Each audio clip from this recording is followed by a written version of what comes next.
la fibra óptica es un medio de transmisión que va a transmitir luz y no energía eléctrica. Ahora, esto que ven aquí, que llama el cable óptico. El cable óptico por lo general contiene varios hilos de fibra en sí.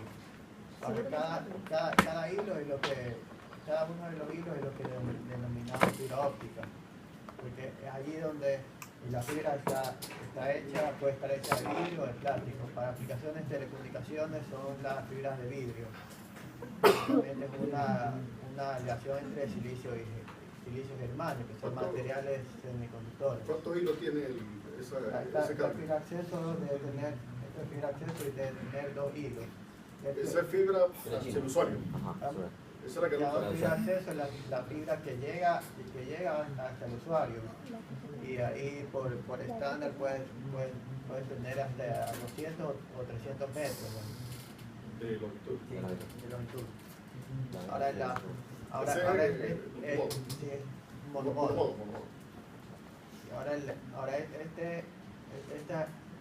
es un prototipo que traímos de lo que es fibra alimentadora.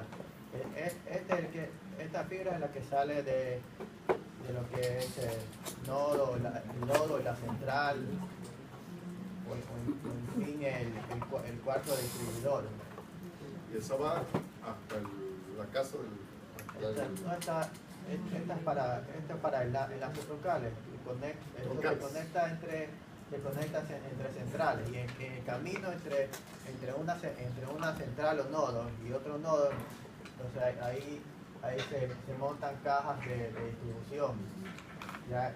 Y de las cajas de distribución hacia la casa, hacia el negocio, se tiene este tipo de cable de acceso.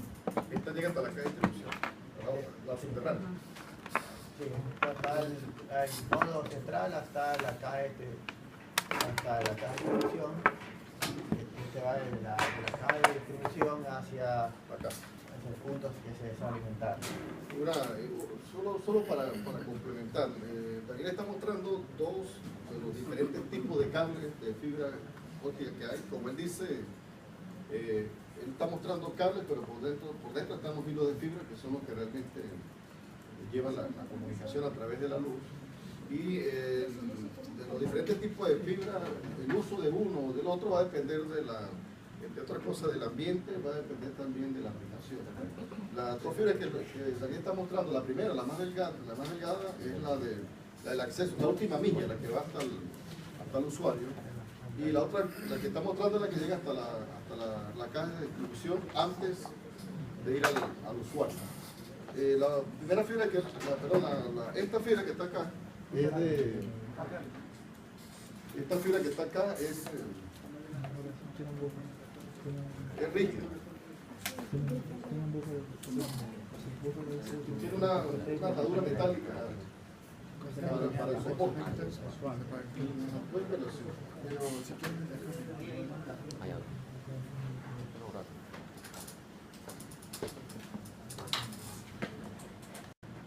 Tiene un hilo de guarda. El que está tendido arriba tiene un hilo de guarda. La que va abajo, la que ve por cable, por ejemplo. Sí, esa tiene... Pero esa no tiene hilo de guarda. El hilo de guarda es la que está más arriba, que es la OPGWG.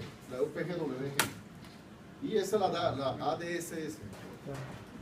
En HFC hay dos cables, el coaxial, y tiene uno pegado que ese se llama mensajero, y con ese tiene pero el cable. sí, pero no es guarda. No es guarda, solo es un mensajero para es el mensajero para darle sí, para sostener. para sostenerlo. Pero la que es fibra que está montada dentro del cable de guarda es la que va a torre de esta presión, la OPGWG. También tiene la fibra subterránea. Las centrales subterráneas que tienen una armadura metálica para protegerla de los roedores. Está la fibra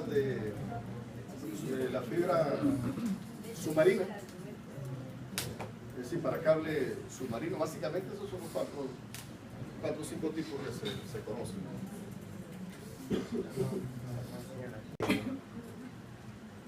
Esta parte ya está pelada. Sí, ya está pelada. Entonces lo que es pelado, que es sacado es el revestimiento. Ahora la otra parte son cubiertas de núcleos, ambas son hechas de vidrio, pero son vidrios aplicados de manera ligeramente diferente. Para que tenga índice de refracción diferente, perdón, índice de refracción para que por la ley de Snell pueda guiar la onda dentro de la fibra únicamente y no se escape señal o luz hacia afuera de la fibra. Por eso que tiene que tener los índices diferentes. Y el índice mayor es el del núcleo y el menor es el del recubrimiento. Revestimiento, perdón.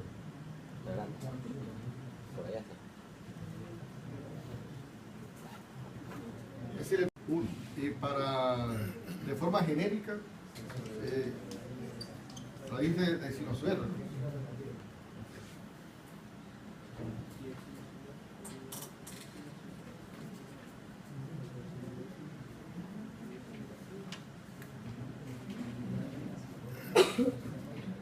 Voy haciendo en cuanto a la fibra. Ahora esta es una máquina que funciona automáticamente, que une automáticamente dos hilos. Lo que se crea es un empalme de fusión.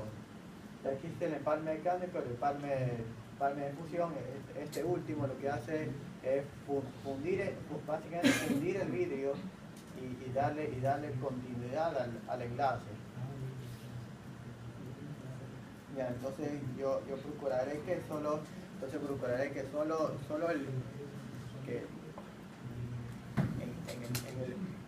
en el horno que contiene la fusionadora solo entre lo que es vidrio. Entonces por esta razón se va a pelar primero, pelar o sacar el revestimiento.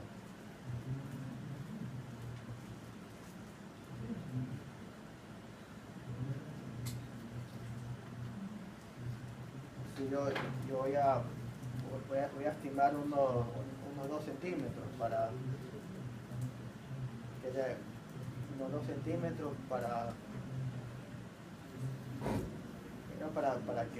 que agarre y solo funcione lo que es el vidrio.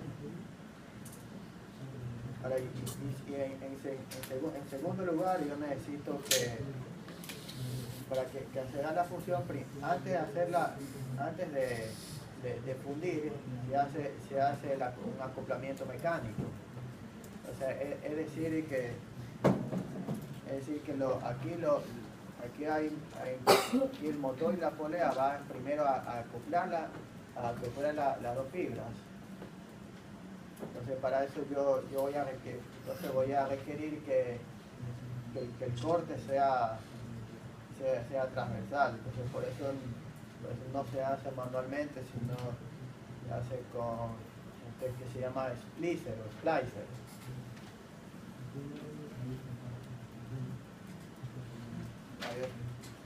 Yo estimo la mitad de la marca, o sea, medio centímetro hacer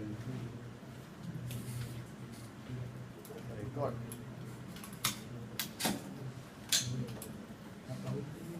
Hay que garantizar que el corte esté en núcleo, que el corte sea totalmente recto, perpendicular. Porque si el corte, por ejemplo, es mellado, tiene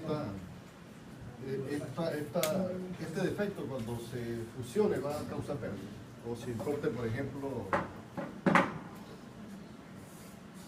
me hace hacer eso, cuando se fusione va a causar más pérdida de las que realmente se aceptan. Incluso estas máquinas están diseñadas para que, por arriba de cierto valor de pérdida en el empalme no hace el empalme, o lo considera errado.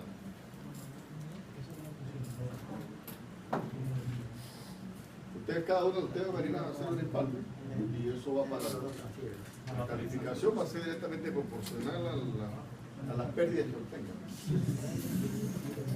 La fibra óptica y es básicamente lo que se conecta directamente al equipo terminal. Ahora el equipo terminal de un enlace habitual punto a punto suele ser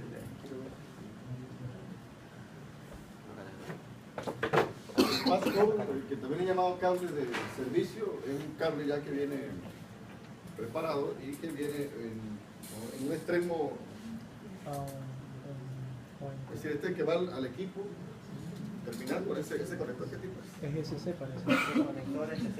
Es SC.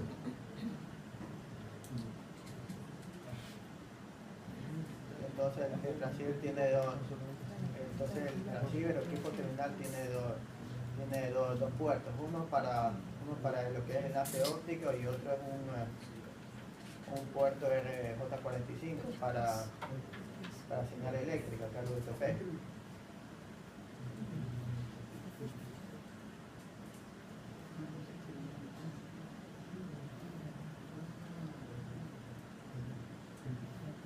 Entonces, y esto es, el passport se hace por razones en parte estética y parte por cableado estructurado, porque es planta interna y se puede, digamos, se puede manipular más y doblar un poco más que la fibra en sí, el cable en sí.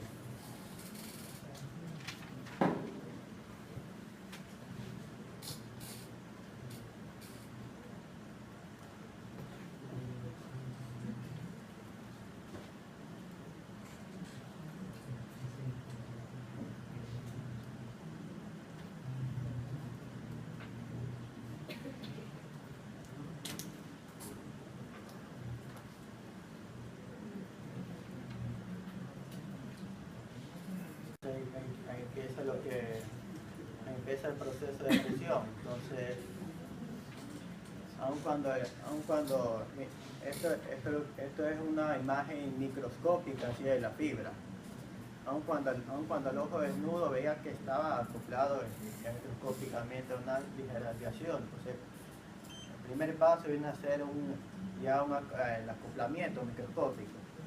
Luego se realiza lo que es la fusión y aquí bueno, la fusionadora también tiene unos láseres y ahí con ellos se realiza la medición de la pérdida justamente en el punto de fusión. Habitualmente, bueno, se hace habitualmente esta marca fusionadora Fitelka realiza fusiones con pérdidas de 0.02, 0.03.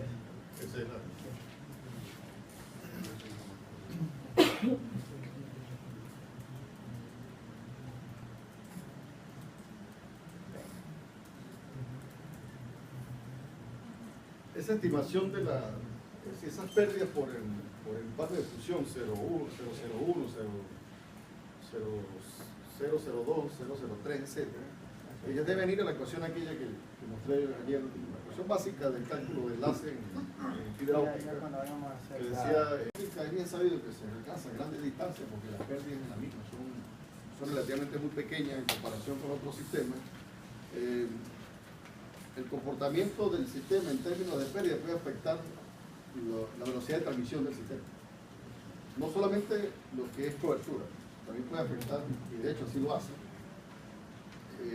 repito, la velocidad de transmisión del sistema, que está relacionada con la dispersión de los pulsos. Porque aquí lo que se transmite son pulsos de luz. ¿Y a qué se reciben en el transmisor? Pulsos que tienen una ligera dispersión. Si esa dispersión aumenta mucho, entonces ¿qué sucede?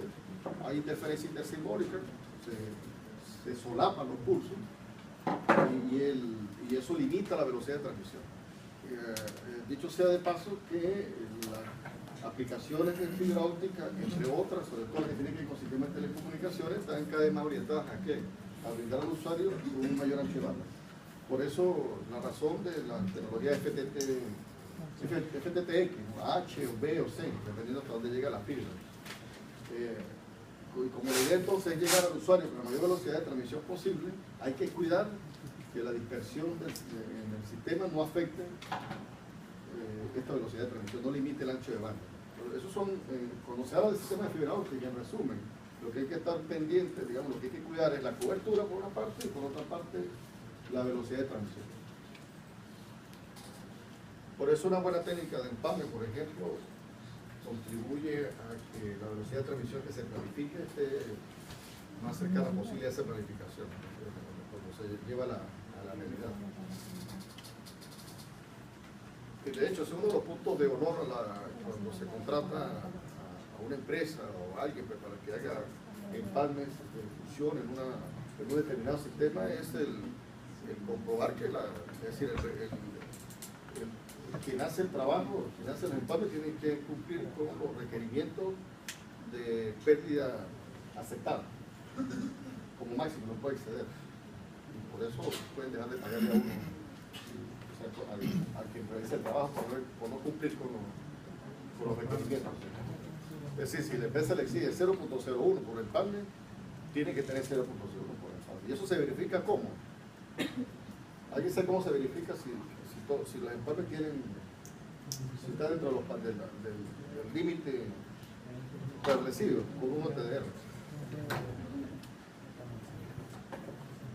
Un OTDR es un transmisor receptor, es un equipo que envía un pulso, envía a través de la fibra, aquí está, y se regresa. Eso. Y se regresa y muestra un diagrama de pérdida. Tradicionalmente la pérdida de la potencia de la fibra óptica también tiene desciende, es decir, la potencia desciende con la distancia, como sucede en cualquier sistema. Si no hubiese un empalme, etcétera, en el camino, entonces sería el comportamiento. Solo que, por ejemplo, una fibra tiene un empalme acá, entonces hay una pérdida allí, un escalón, por pérdida por empalme. Ese escalón puede ser mayor o menor, dependiendo si el empalme es mecánico o si es de fusión. Si es de fusión es muy pequeño, si es mecánico es muy grande. Y él sigue cayendo con la misma pendiente. Esta pendiente que está acá, esa pendiente caída, está relacionada con el gamma, con los decibelios por kilómetro, que es la atenuación específica de la fibra. Es decir, si no hubiese empalmes, conectores, etcétera, la caída la pendiente fuese la razón del gamma. Pero ellos, al tener una pérdida, aquí desciende un escalón y sigue bajando con la misma pendiente. Se pudiera conseguir, por ejemplo, un conector en un amplificador óptico para regenerar la señal, y cuando es un conector, que es un dispositivo metálico, físico, hay un proceso de reflexión de la señal y ese se manifiesta de esta forma. Sube y después cae lo que tenía que caer, es decir, la pérdida como tal. Pero uno lo ve en el diagrama del OTDR como un pulso que después cae, pero por debajo de la dirección que venía cayendo, y así sucesivamente, hasta que termina la fibra, que se le presenta con un proceso de reflexión y una caída definitiva.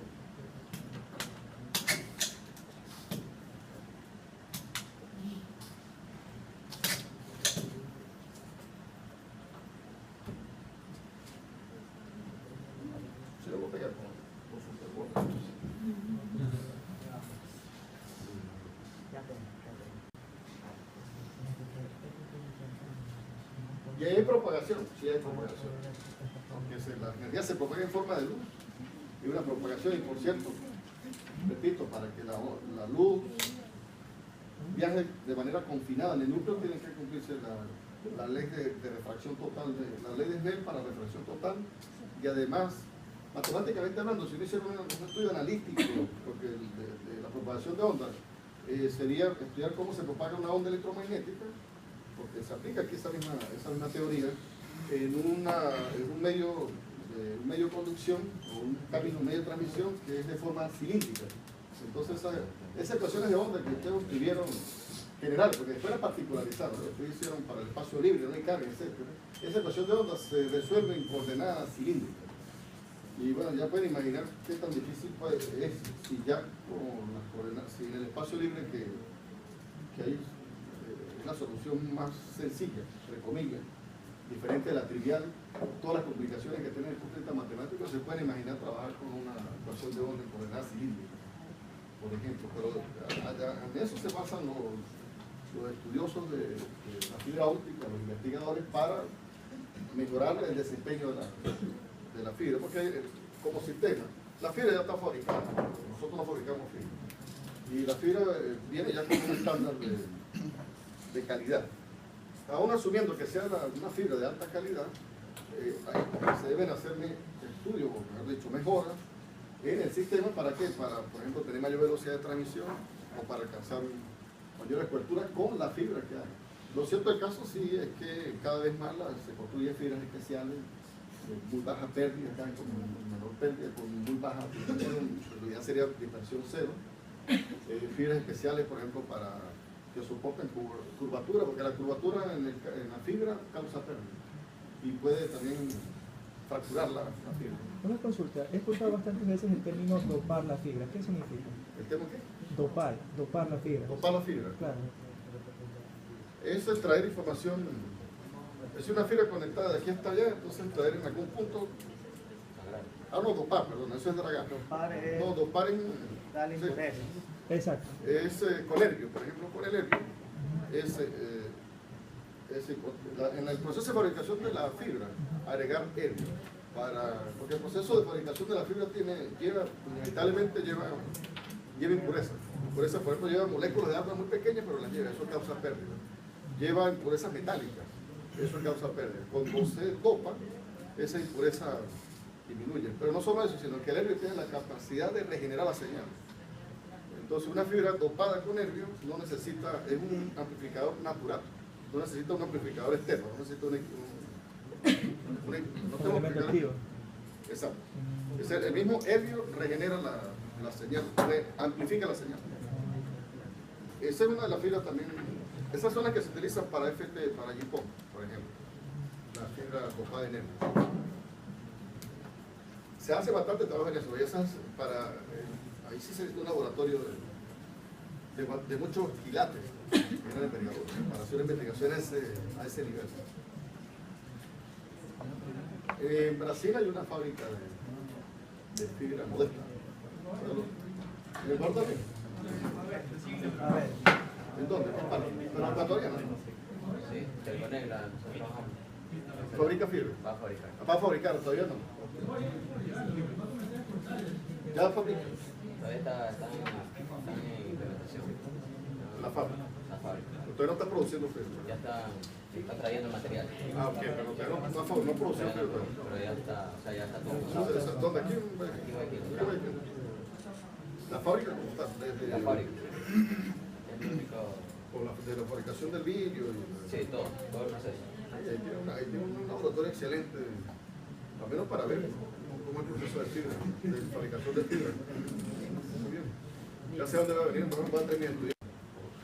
claro, después de la fusión, o sea, creo que el vidrio queda expuesto. Sin embargo, como vimos en la primera experiencia, hemos visto que se rompía con facilidad, por lo cual necesita la protección. Entonces, ya después de la fusión se calienta en este horno que es un poco más amplio, el cual básicamente previene que se descarrile la protección con el hilo, que es la parte frágil. Entonces una vez que ya tengan funcionado los hilos, el siguiente paso será arreglarlos en el organizador. Bueno, cosas que ahorita por el momento no dispongo.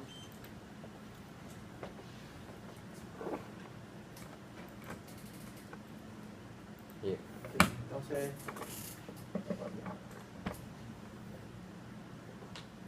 creo que antes de realizar la fusión de los puntos terminales, ya se habrá atendido la fibra óptica, o sea, desde la caja de distribución hasta el cliente, o hasta el punto que se desea alimentar.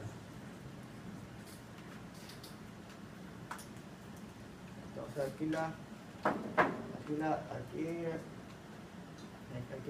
fibra óptica monomodo, únicamente el monomodo quiere decir que transmite un solo modo, aunque en la práctica se puede transmitir una onda y la otra onda de manera ortogonal. Entonces de esa manera no se interferiría.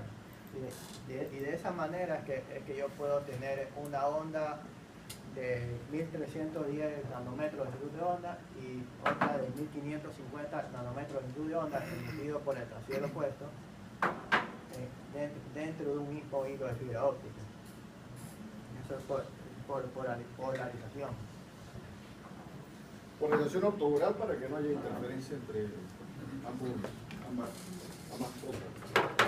Algo similar a lo que hace OFD en términos de la ortogonalidad.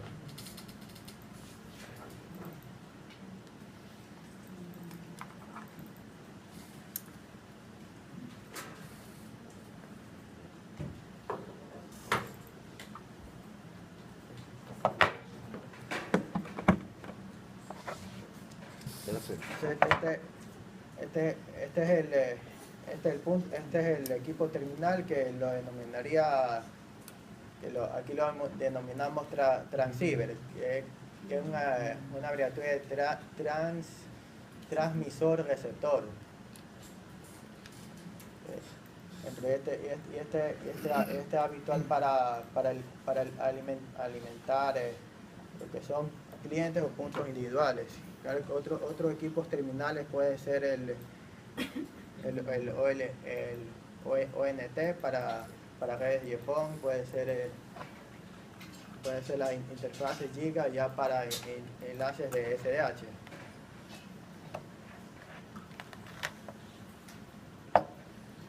Entonces,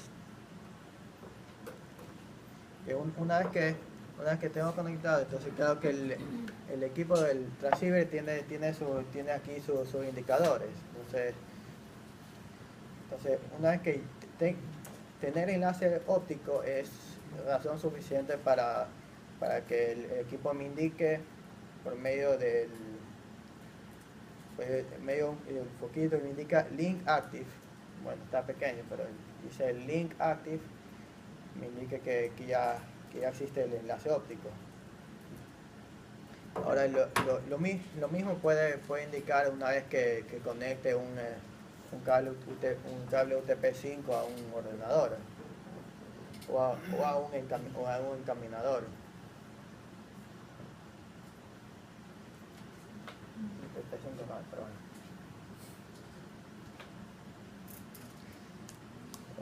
Entonces se conecta el UTP-5 al equipo que se ponga en la central y también al punto que se desea conectar. Puede ser que se alimente una red LAN, ahí se alimentaría a un router. Si es una máquina individual, directamente se va a conectar a la PC.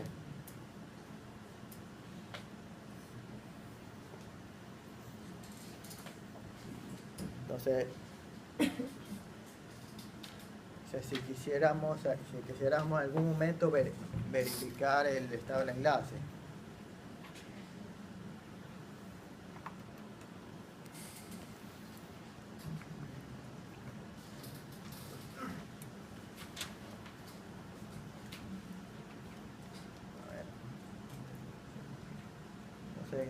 este equipo mide, básicamente consiste en un fotorreceptor. Entonces tenemos potencia aún sin tener fibra conectada porque están viendo la potencia de la luz.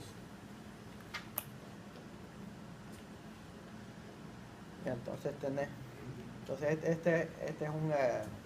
este me parece que es una potencia buena muy buena para un enlace.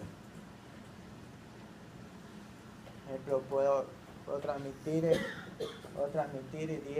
10 megas en como mínimo una potencia de menos 36 decibeles. Menos de eso ocasiona pérdidas o simplemente no hay enlace.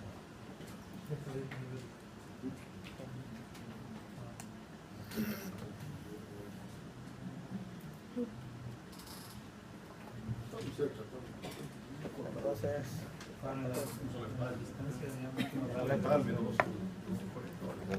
sí. Hay otra. Otra de las funcionalidades del OTDR es medir la traza lo que llamamos la traza de lo que es la distancia de un enlace. ¿Qué mecanismo se usa? Se envía una señal y se mide el eco que se recibe. ¿Dónde está rebotando? Está rebotando básicamente en cada molécula del núcleo de la fibra. Aquí tenemos un enlace bastante corto. Estimo que tenemos menos de un enlace bastante corto, menos de 10 metros. Sí, El cual está abajo de la resolución del equipo. está dentro de la zona muerta del equipo. El equipo tiene una zona muerta que es una distancia de que sale los TR en la cual lo mide de medición. Y esa distancia puede ser larga. Nosotros lo que se usa es ahí cuando es corto, es un simulador un slim, un D-slim, que simula la zona muerta. Entonces a partir de ahí comienza a medir. Este enlace es muy corto. 44. Sí, esa es la conexión directa para tener una referencia y saber, y ahí puedo estimar cuánto se está perdiendo en este pequeño enlace. La verdad es muy poco lo que se pierde. Esa es la pérdida. Sí, la potencia que se recibe. Muy alta, ¿no? Casi toda la potencia del transceiver. Es el emisor de luz láser. Básicamente un puntero láser que se usa para troubleshooting, ¿no? O lo que es soporte en caso de que hay una ramificación. Por ejemplo, una curvatura ahí te la está indicando. La curvatura es una atenuación. El empalme también, ¿no? Allá. Sí, indica donde hay una atenuación. Eso no debe ser. Ese cabe ahí. Ese cabe casi de este mismo tamaño. Pero lo vamos a cortar. Por si acaso. Por si acaso. Entonces imaginémonos que en la caja de distribución ya se encuentra desconectado el patch cord entre 16 que aquí están ahí. Entonces, se envía y ahí se identifica. Sí, no, Daniel.